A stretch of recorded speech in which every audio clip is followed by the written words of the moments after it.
دلته میډیا والرونه ولاړ دي بار بار په فیسبوک یو شی راشي یاره د سوات ډسټرکټ هیډ کوارټر هسپتال ختم شوی دی نو د دې خلکو سره خو نور څه پاتې نه دي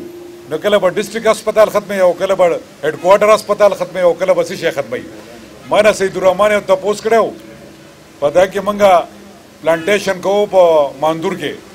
ما ته ویره چې فلانی وایي چې په فلاني وخت کې به ځي فلانی وایي چې په فلاني وخت کې به ځي ما دا ټول د نجومي زامن دي دا نجومیان جوړ شوي دي جولای هم تېره شو هغه مارچ هم تېر شو اپریل هم تېر شو او دا مې ورته ویلي چې کله زما زړه نه غواړي نو چاپلار ما نشي لېږلی نو زه درته یوه خبره کوم دغې خلکو ته هم هغه میسج ورکول غواړم او دې سره سره انشاءالله د اګست په اینډ کې به د منګورې غټ هسپتال افتتاح کوو هغه به م انشاءالله کولاو شي نو تاسو سره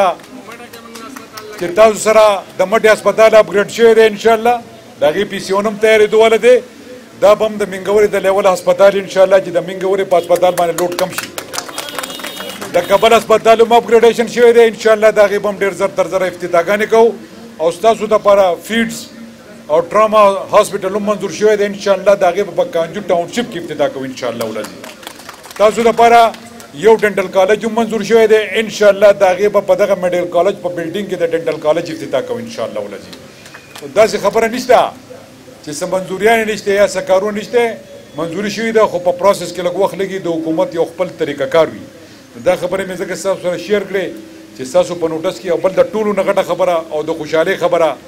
چې ما په ماندور کې هم یو لفظ استعمال کړی چې څومره زمونږ دارونه دي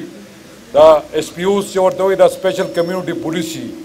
ما او مراد د سره لوز کړی د ټول فضل حکیم دي ټول چې دا به زه مستقل کوم هغه لوز مې دله هم پاللی دی هغه مې دله ټول مستقل کړي دي انشاءالله ورځي چې کم لوزونه مو د سره کړي دي کمې وعدې مو د سره کړي دي ما هم پېژنې یا دا مراد هم پېژنې په تېر شوي حکومت کې مې چې کم لوزونه کړي هغه مې تم رسولي وو او بیا مې ورته دا بقایي کارونه ته په بونس کې کومه نو ډېر کارونه تاسو ته ګورئ په بونس کې بیا را روان دي داسې نه ده هغه ته په بونس کې راځي چې کمې وعدې دي هغه به انشاءالله سره سره رسي او بل له ټولو نه غټه خبره دا ده چې د این ایچ ای هغه روډ چې کوم هغه خلکو وران کړی و دا یې خلکو کار صرف ورانولو روډ به وران کو کټایي به یې وکړه جیب کې به پیسې واچولې جیبونه به ډک کړل او بیا به پروجیکټ خراب کو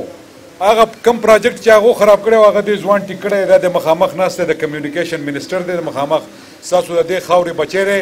او چې راتلو په دې هلیکاپټر کې نه ما ته ویې چې منسټر صاحب وګوره لاندې تک تور تر لکیره روانه ده انشاءالله دا لکیره به کالام تم رسي